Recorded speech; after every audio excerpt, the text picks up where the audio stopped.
Action stations, action stations. Ship's company engaged for shot. We have a casualty in the forward foam room. I looked at the chart. He was very much in what are known as the pirate-infested waters.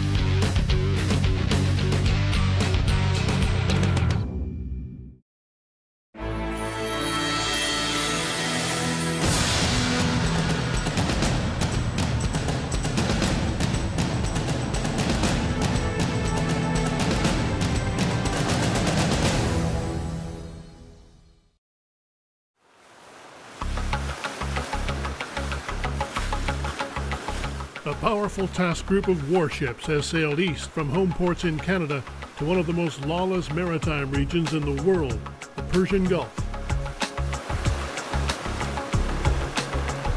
Now in command of Combined Task Force 150, its mission is to lead an international coalition of warships in the fight against maritime terrorism and piracy using whatever means necessary.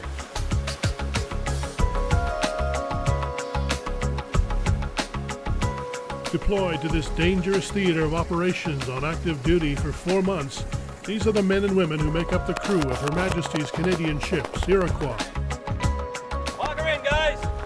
Calgary, and Protector.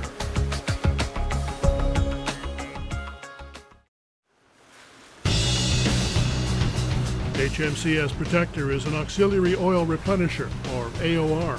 Her role in this mission is to provide food, fuel, and supplies to the warships in the international fleet. At 24,700 tons, she was built to be a warehouse at sea, sailing through the theater of operations with her ship's crew performing 2 and sometimes 3 RASs, or replenishments at sea, daily. Prearranged mid-sea rendezvous with coalition warships extends their operational capabilities. Without having to lose precious time returning to port, these ships can remain on patrol in the search for terrorists for weeks at a time. A goal of Combined Task Force 150 is the development of a recognized maritime picture. Simply put, it's knowing who's out there and what cargo they're carrying. The primary role of HMCS Protector is to replenish the coalition warships, but here in the pirate-infested waters off the coast of war-torn Somalia, the ship's company is fully prepared to do much more than that. It remains alert for any signs of drugs, weapons, and human smuggling. When a suspicious vessel is spotted, there's only one way to determine whether its cargo is legal. Commander Yves Germain is the executive officer aboard HMCS Protector.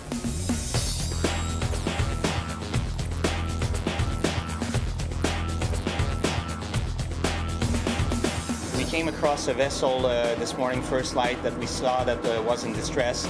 They were waving a red flag indicating that they needed to communicate with us.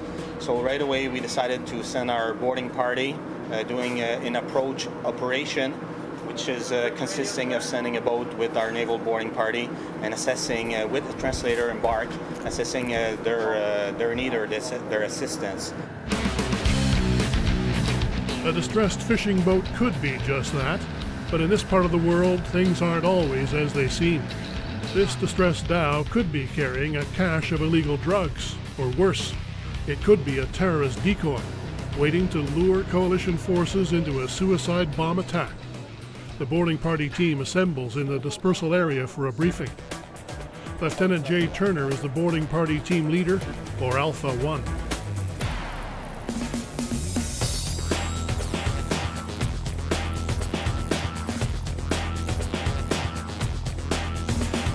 We have a drifting dhow not responding to VHF hails. Right now they're flying a red flag, which generally indicates some distress. All right? They've been drifting for a while. We've been observing them. Our primary mission will be to determine the nature of their distress, see if we can initially assist them, and then carry on gathering any information we can about that dhow in standard procedures for approach ops.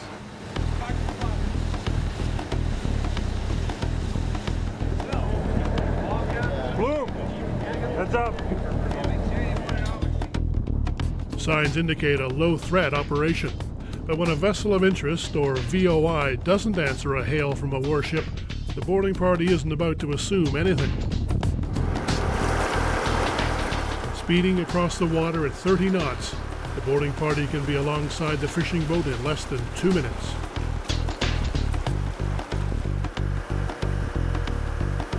The rib's coxswain maintains a safe distance as the interpreter makes contact with the dhow. He announces the team's intention to board, appealing to the ship's master for cooperation. Protector's commanding officer surveys the operation from the replenisher's bridge.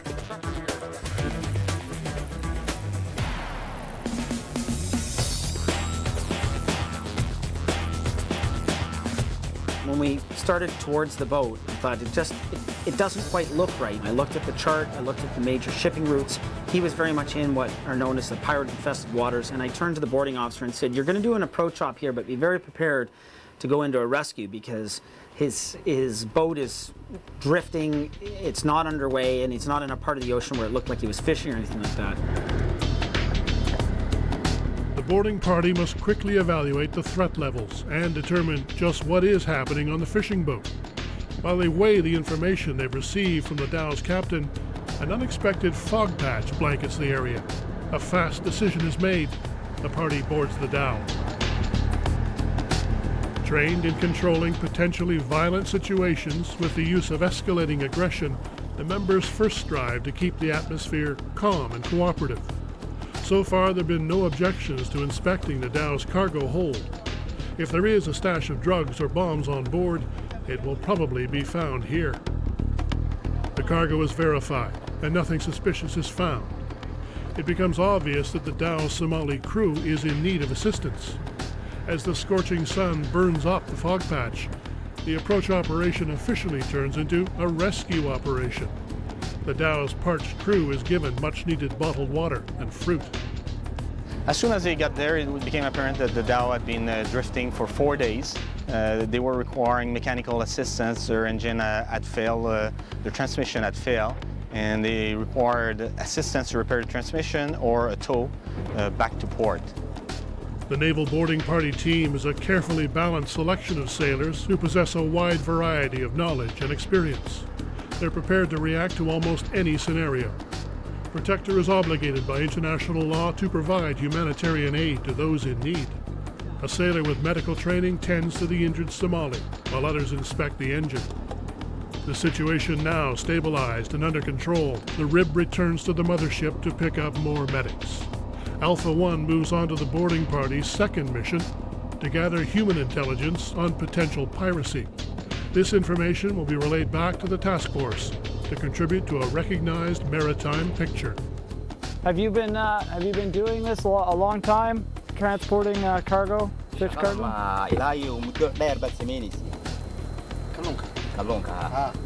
Yes. Like how long? 4 years. 4 years. We're just trying to provide, you know, a secure environment for you to do your business, etc. Has he been? So he doesn't. He said he doesn't fish at all. You don't fish at all.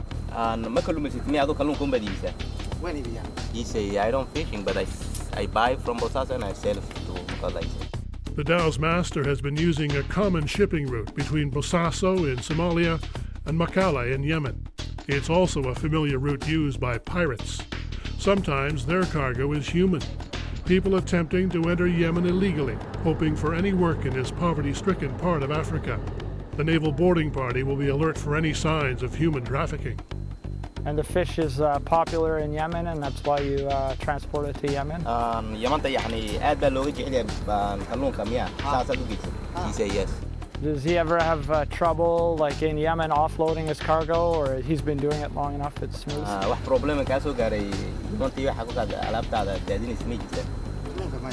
He say no. No, it's good? He say, just I go over there and I sell my fish and I come back, he say. And is this the usual crew that he uses? Like these are friends, or?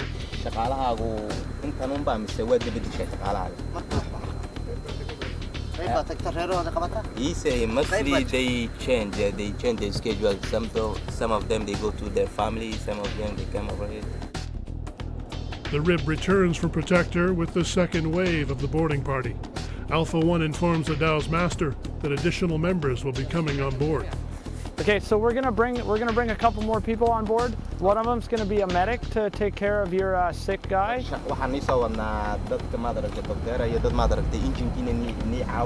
And then we're gonna have another guy come up and he's gonna look in case we have to tow your ship. He's gonna make sure that we have somewhere to tow it.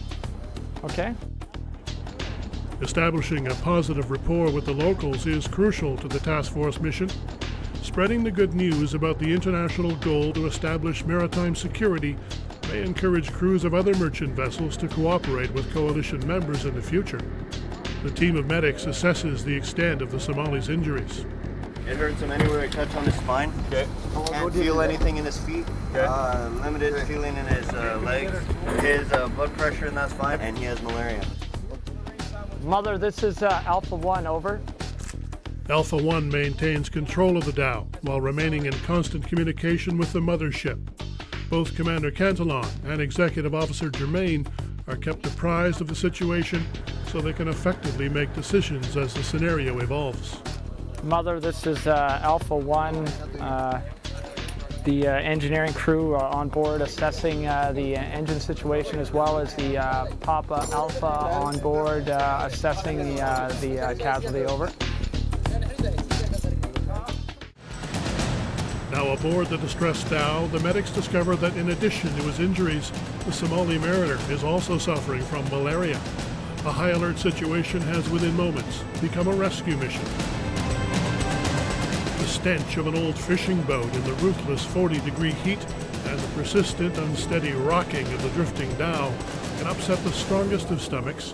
For the naval boarding party, seasickness is sometimes part of the job. Yeah. Good time. I'm all right now, but what's that? No, I'm good for water. The sea state's killing me. I'm a little bit seasick.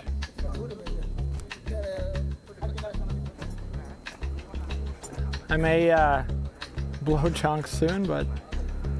In this type of situation, nausea can be a dangerous distraction.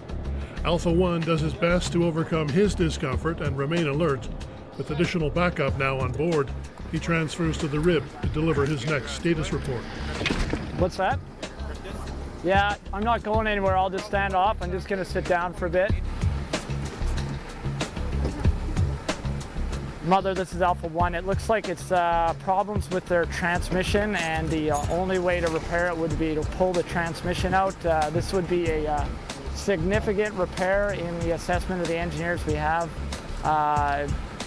Indicating that towing is looks like our option, over.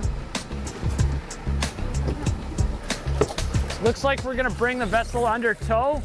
SEAL still wants us to continue to progress whatever work you can with the way ahead. Don't pull the tranny, or is that the only option? Yeah, that's where we're at now. That's where we're at. Okay, I'll pass that back, but we're going to bring it under tow. So we'll just stand by while they set up for that, okay? Mother, this is Alpha 1. Further conversation with the Alpha 4 has indicated that the only option right now is to pull the transmission, and that's their way ahead, over. From Alpha 1's perspective, the decision to tow seems obvious, but diverting a warship, along with its 260 personnel on board, is an expensive and time-consuming proposition. The commanding officer must be very thorough in his evaluation before a final decision is made to dedicate his resources to a towing operation. Alpha 4? Yeah, can you give me a rough estimate, like super guesstimate, as to what it would take to pull the transmission? It would probably take us a good 12 hours. 12 hours. Mother, this is Alpha 1, the ETR, just to repair the transmission, barring the fact that we don't actually have the parts on board, would be approximately 12 hours. But Alpha 4 has indicated, due to the make and model of the transmission, that we don't have the required parts on board, over. Alpha 1 reboards the dhow to pass on the command from the bridge. Protector will indeed be towing the dhow to the nearest port. Mother, this is Alpha 1. We're ready to receive for towing, over. Everyone is moved to the dhow's stern for shelter from the sun. Members of the naval boarding party have been selected for their ability to evaluate situations realistically. In this case, Alpha One realizes he has reached his physical limit.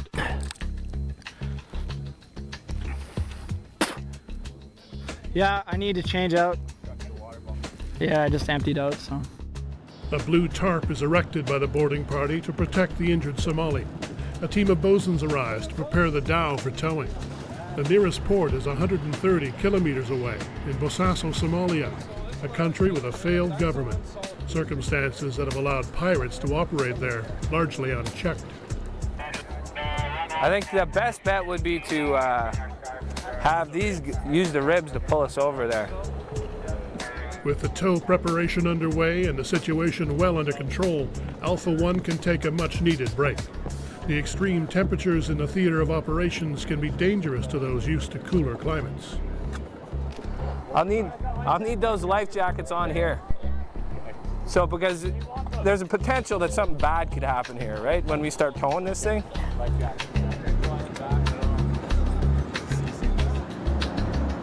Now within a few hundred yards of Protector, the bosuns on the dhow attach a heavy-duty rope or hawser to the bow. The decision is made by the combined task force to have the tanker tow the dhow to the nearest warship, HMCS Iroquois. With her heavy armament and smaller size, Iroquois is better equipped to sail into the potentially treacherous port of Bosaso in Puntland, Somalia. From the quarterdeck, Executive Officer Yves Germain coordinates the tow. In Somalia, there is no regulatory body to determine a vessel's seaworthiness, as one finds in Europe and North America. For this dhow, it looks like the pressure from the tow line alone could cause serious damage. The crew cautiously continues its work. This is a quarterdeck. Dhow is responding nicely. You can slowly increase speed. Confirm Tango Tango, you happy with that? Quarterdeck, copy. And quarterdeck, we now have 2 knots run on.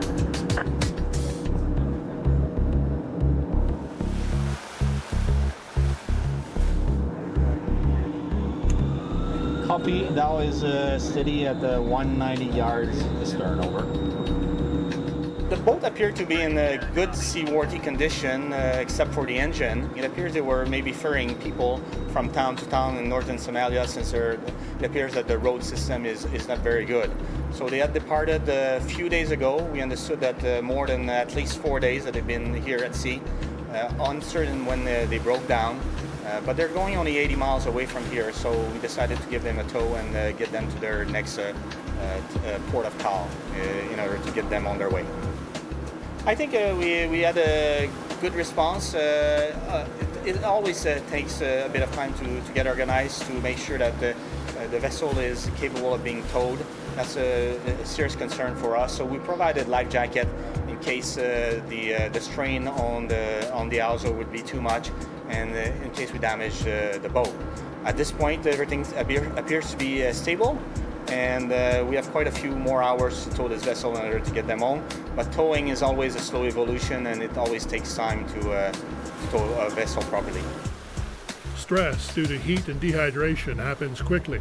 During the tow, boarding party members and medics regularly change shifts about once an hour to make sure the team maintains its sharpness. But a shift change is no easy task.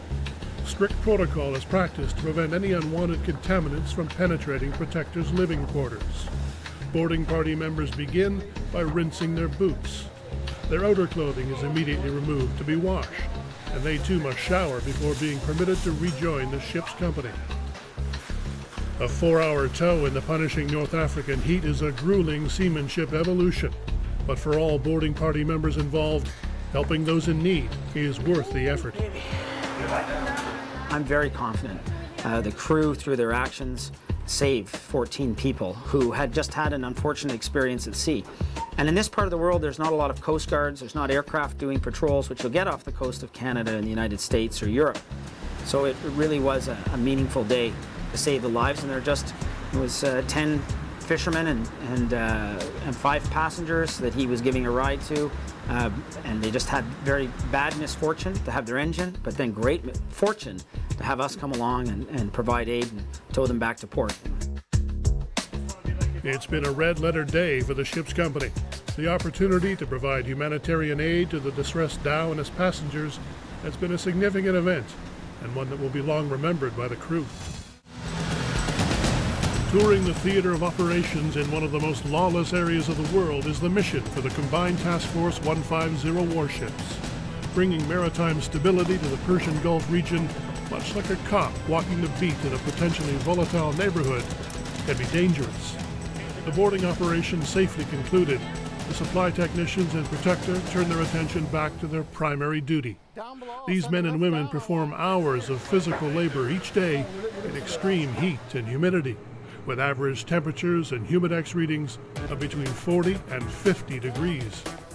Warrant Officer Dan Poirier is responsible for the 18 supply technicians in the logistics department.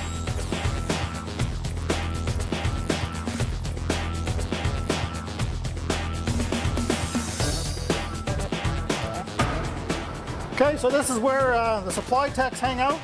This is 6 stores. This is a general area. It encompasses 3 different storerooms, 6, 9, and 11. Supply techs are basically the backbone of the Navy. Well, it'd be disputable in many other trades, but we provide food, fuel, parts, ammunition. We're the ones that control it. We're the warehousemen. Basically in 6 stores is all the small commodities we store. Protector has to be self-sufficient on its own, and we're also an auxiliary oiler replenisher, and we look after the fleet with fuel, food, worldwide cargo delivery. Basically, for line items, we carry about 14,000 line items at a roughly a dollar value, $150 million worth of stores on board. We can carry upwards of 100 tons of food and roughly 500 tons worth of cargo. 9 stores is located just below 6 stores.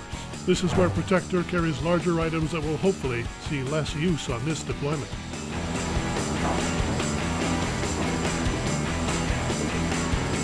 Okay, we're now at 9 stores. This is designated our air stores. When Protector has the capability of embarking 3 helicopters. So in here, in their Vidmar cabinets, we store all the requirements for the air debt. Basically now we're using it as a consolidation area. All our stores come down into 9 stores, and as we do our receipts, we bring them back up to 6 to do our receipts. They've got 8 tri-walls there, or 9, 10 tri-walls of consumables from our offload project. And we also store CBRN equipment down here, and any packaging materials, and computer paper, photocopy paper for the entire ship's company. Also, we have our radiation locker over there for all our CBRN equipment. CBRN is chemical, biological, radiological, nuclear protection.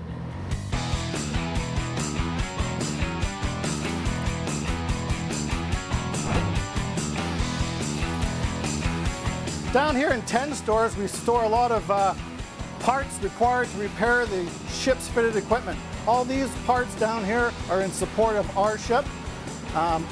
They're medium to large items, right? As 6 stores with smaller items. The tanker is a unique ship where we bring stores on for other ships, and we generally store them in our warehouses. We use our space to the maximum ability. So sometimes our warehouses are constantly changing shapes and where we store our location of items.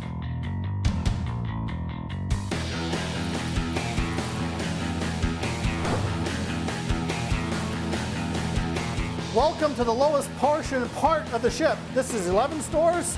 You're roughly about 40 feet below water. Right, there's a double keel, double hull, so on the other, about 6 inches after that, you're open ocean.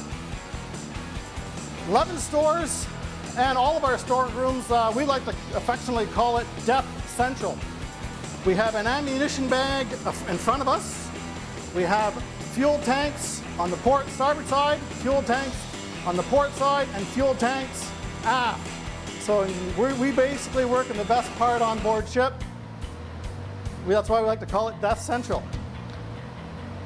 Typically down here are some of our bigger items, stuff that doesn't move as frequently, pumps, motors, any large items. We store down in 11 stores, and it just best utilizes the space. Bring up all this stuff you can carry right now, and myself and the other guys don't overload yourselves.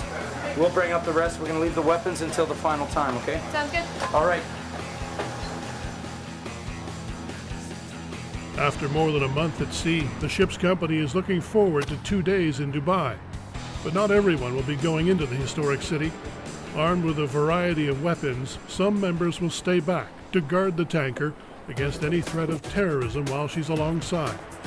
Ordinary Seaman Kayla Chalk will be part of today's group.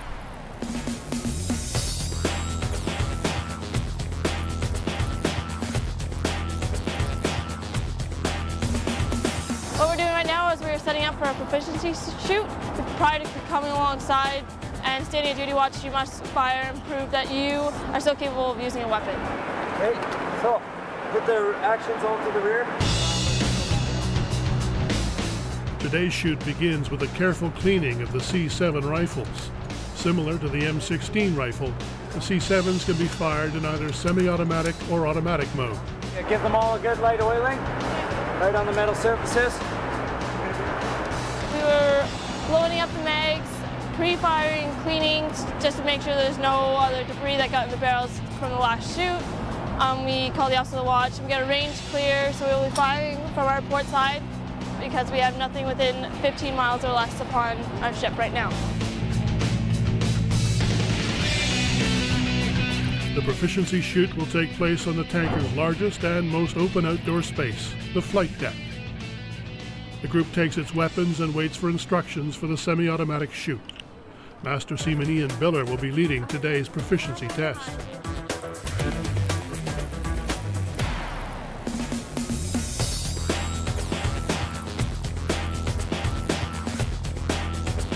The first shoot's going to consist of a 5-round rapid. So when I tell you to, when I say threat, I want to hear a verbal stop, get back, okay? Stop where you are. Okay, when I say threat for the second time, I want you to come up on aim, cock your weapon, forward assist, and I want you to fire 5 rounds into the ocean. Everybody got that? The 10-round magazine, load!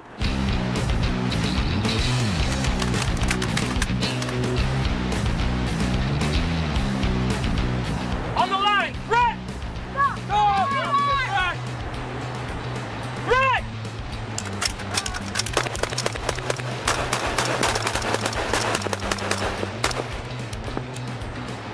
Come down off aim, on safety. The shoot quickly moves on to using the C7s in their more rapid-fire automatic mode. Okay, make sure you got a good, firm footing, okay? Just stand behind them with your hand there, just in case they want to come back. You want to lead? On the line! Threat!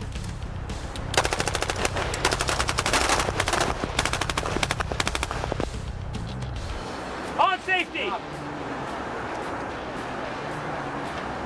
On the line, clear for inspection! Wait for my line staff to come around and clear! Once you've been cleared, hit the boom catch, forward assist, dry fire your weapon, close your dust cover, and place your weapon on the deck. Clear. Master Seaman Biller briefs the team for the next proficiency shoot, this time using 9mm pistols and targets. The 9mm is an important weapon in the arsenal used by those standing watch each time the tanker's alongside in an unfamiliar port. Today's extreme heat and humidity make it difficult simply to hold the firearm securely. Okay, these are pretty slippery because they're oiled and they're sweating a little bit, okay? I'll give you the load. You'll insert the magazine, give it a tap, put it in your holster.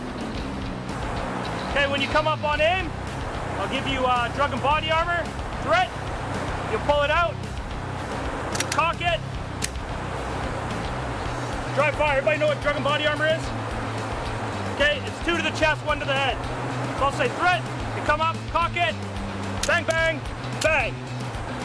Okay, come down off on aim, decock your weapon, holster it. Pretty easy. If you're in the middle of a firefight and you go and nothing happens, this is what we want to see. Grab your spare magazine, keep your weapon up, because he probably doesn't see her slide to the rear.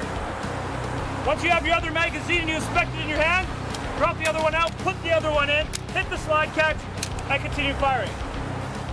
Good. Taking their positions, the team readies for the drill. These weapons may be acclimatized to the 45-degree day, but the sailors are not. Handling the slippery 9mm is a challenge. On the line, red! Choke of body armor, red!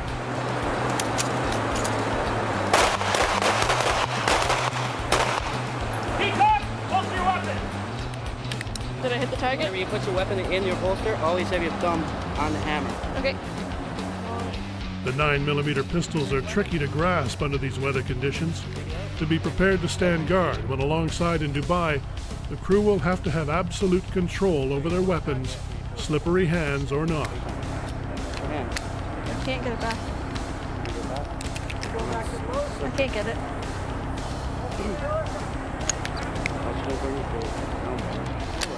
There you go. Holster it. With your weapon in your holster.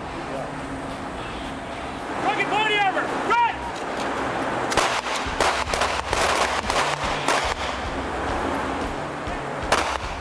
Okay.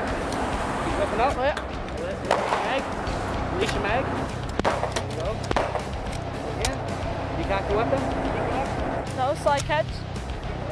Isn't that fire? Okay. Okay, on the line, clear for inspection. Use your magazine. Cycle your action once, twice, 3 times, walk it to the rear. There, once you get clear, hit your slide catch, decock your weapon, holster your weapon. I'm out. So, proof. There you go. You got him. Clear. For ordinary seaman Chalk, firing a gun is a new experience, creating a certain measure of mixed emotions. I like it, it's fun. Hopefully I don't have to use it for the real measures that it's used for, but it's fun to shoot at the waves. HMCS Protector's crucial role as a replenishment ship for the International Coalition's destroyers requires that she carry millions of dollars worth of stores. Her significance to the mission also makes her a potential target for terrorism. Now just south of Yemen, where the Gulf of Aden becomes the Arabian Sea, she's entered one of the most dangerous corners of the world. The ship's company must be ready to defend against potential aggressors. Protector's various departments train daily, but once a week, the entire ship participates simultaneously in a unique training exercise that unleashes real-time scenarios upon the crew at a moment's notice. It's called Battle Bag Training Day, and it involves every member of the ship's company. Lieutenant Jeff Kibble is the operations officer, or game master, for today's scenario.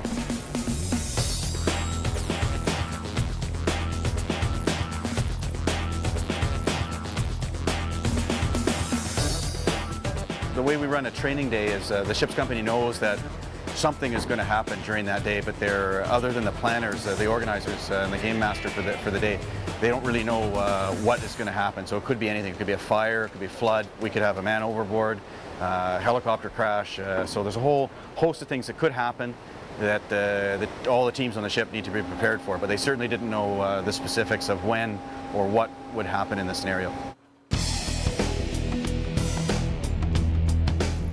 The training session begins with a briefing in the operations room. Located just behind the bridge, the operations room is the first to receive communications and intelligence. Only personnel within this room will have full knowledge of today's combat scenario. Protector has returned to our favorite training area, the Straits of Molokai, and we're going to do we're already starting a transit through the Straits of Molokai, and we're heading to an important mission. The Molokai Liberation Army has vowed in the past to prevent warships transiting through what they claim to be their straits. New reports indicate that the MLA have acquired some Charlie 802 shore-launched missiles, potentially up to 4. Task Force intelligence has indicated that a new missile has fallen into the hands of terrorist organizations throughout Southeast Asia and the Middle East. It's a Chinese-built anti-ship missile C-802, or Charlie 802. Today, Protector's crew will train to prepare for an attack by a Charlie.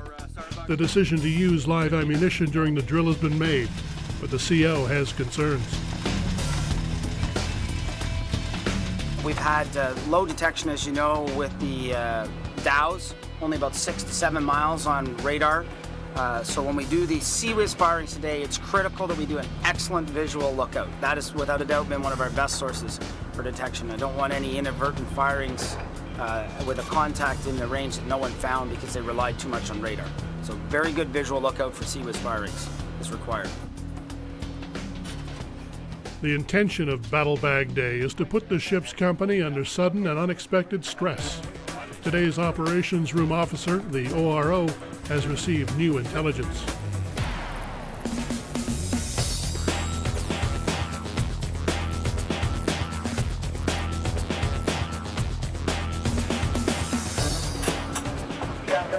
Yes, sir. We just got the tipper information that indicates that the Molokai Liberation Army had declared intent to use missiles to stop all warships that transiting the area, sir. I'm coming to air threat warning yellow based on tipper information, sir. Roger, green. Air threat warning yellow based on tipper from Mount MLA.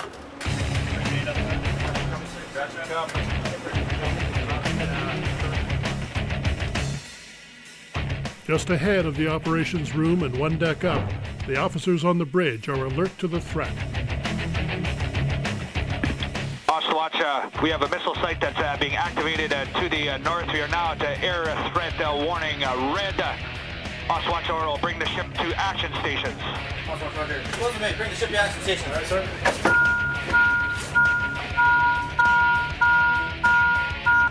Action stations, action stations.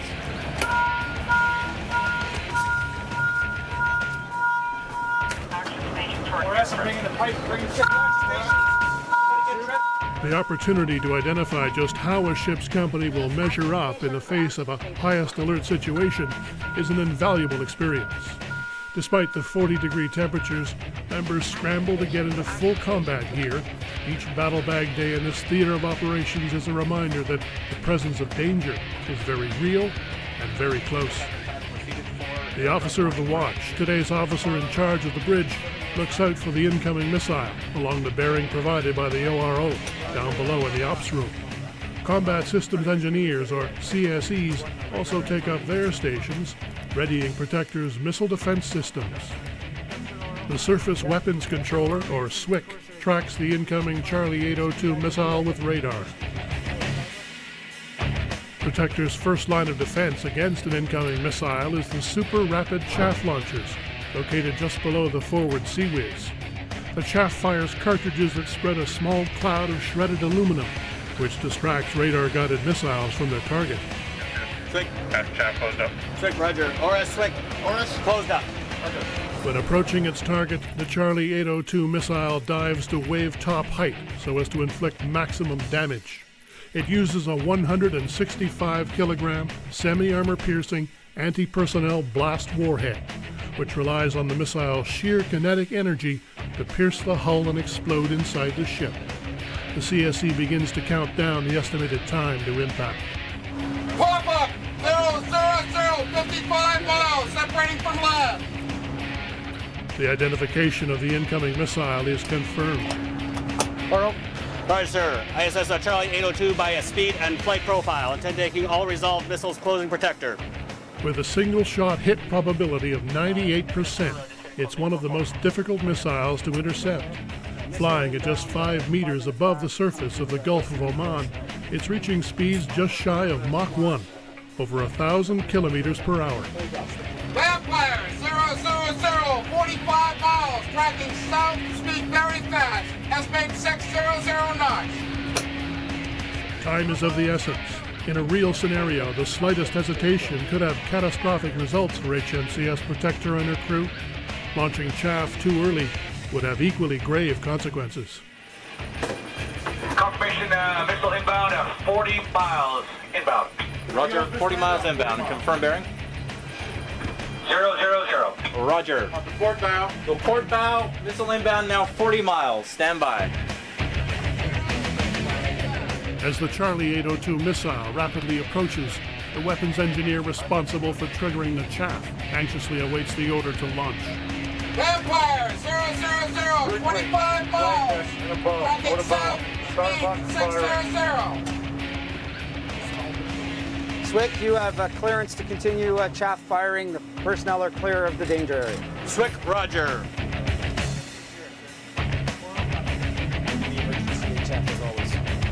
Vampire 000, 15 miles, tracking south, speed very fast. Rank 1. With less than 1 minute to go before the C-802 strikes, the chaff rounds are launched.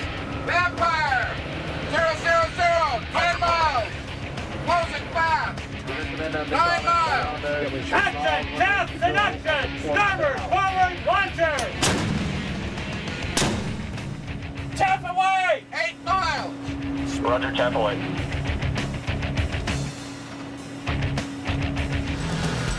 Just off the coast of Somalia, Protector's crew prepares for the worst. With the C-802 missile hurtling towards Protector, the combat systems engineers have launched the radar countermeasures chaff rounds. But they don't wait to determine if the chaff has thrown the anti-ship missile off course.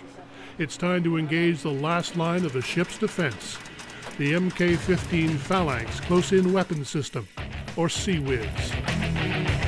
This fearsome 6-barrel machine gun is designed to engage anti-ship cruise missiles and fixed-wing aircraft at short range.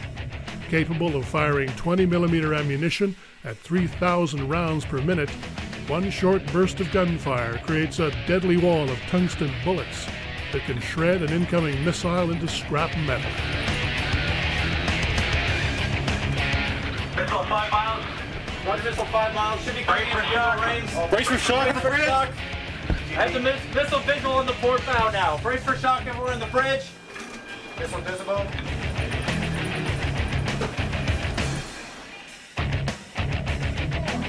Ship company is ready for shock. Missile 10,000 main forward. Weapon cal. Weapons free, 50 cal. 3 miles. CWIS tracking. Confirm CWIS tracking. CWIS. 2 miles. Current bearing 000. CWIS engaging. CWIS engaging.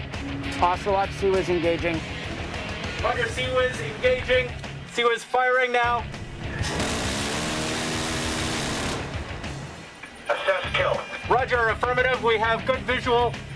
There's shrapnel. Bits flying into the ocean about 2 miles off the port bow. Whiskey, this is Charlie Whiskey, assess Protector splash to 1 Charlie 802. Break air threat remains red. Just go through your equipment everywhere, check, make sure that everything is still functioning. You guys check with the gun positions? We're just doing a damage assessment on the bridge. Full check. No visual signals or signs of any damage on the bridge or shrapnel. The CWIS does its job, with the Charlie 802 missile just seconds away from Protector. But today's war game isn't over yet. Okay, all positions at oral.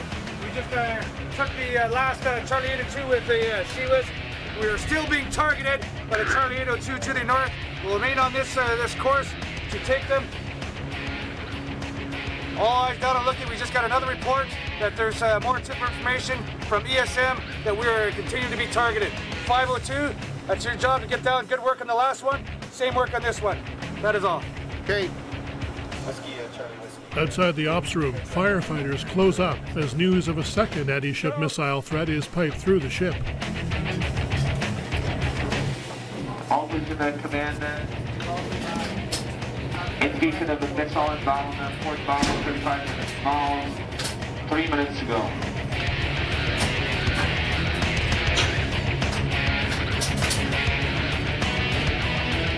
And came back, they said it was a false alarm. False alarm.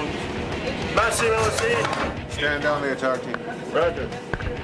While the ops room and the bridge deal with the second missile attack, the firefighters are kept jumping as they're suddenly informed of a false alarm. Assuming there is no longer any danger from fire, they remove their gear. Ship's company, brace for shock. Brace for shock! Brace for shock! Brace for shock! On the balls of your feet! Feet underneath your head up! Back straight! Forward to it, engage! Forward to it, shoot! cease firing. Ship's company aweigh fish. Sea was a kill. Rapid survey! Rapid survey! Sentinel. The second C-802 missile is intercepted before reaching Protector, but the deadly storm of razor-sharp metal shards of shrapnel, known as follow-on, continues on a trajectory toward the ship. You can imagine a fairly large missile flying at the ship, and even though you shoot it, all that mass continues, and the rocket fuel and all that continues to fly towards the ship, and likely would impact the ship. So that's also a pretty realistic scenario, to take damage even though you've shot it down. Fire in the forward room! Firefighters scramble to get their gear on quickly, again, to investigate the damage caused by the follow-on. Okay, first aider, just so you're aware, we have a casualty in the forward foam room. All right? An injured sailor adds an unexpected element to this new scenario. The first aid team rushes to treat the casualty, while firefighters are quickly briefed. Okay guys, fire's in the forward foam room. There's an attack hose rigged on the port side from this station. You are to go to this hose, use it, attack the fire. Right here. Injuries from shrapnel can be violent and brutally painful. Today's special effects are an unanticipated dose of realism.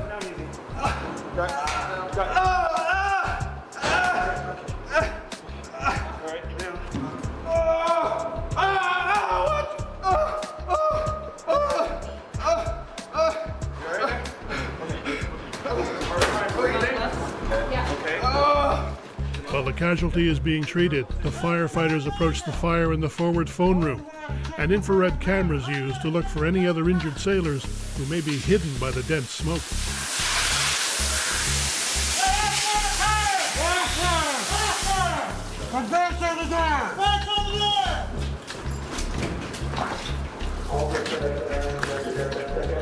The firefighters cool down the door and allow the intense heat to dissipate from the phone room before rushing in with the water hose.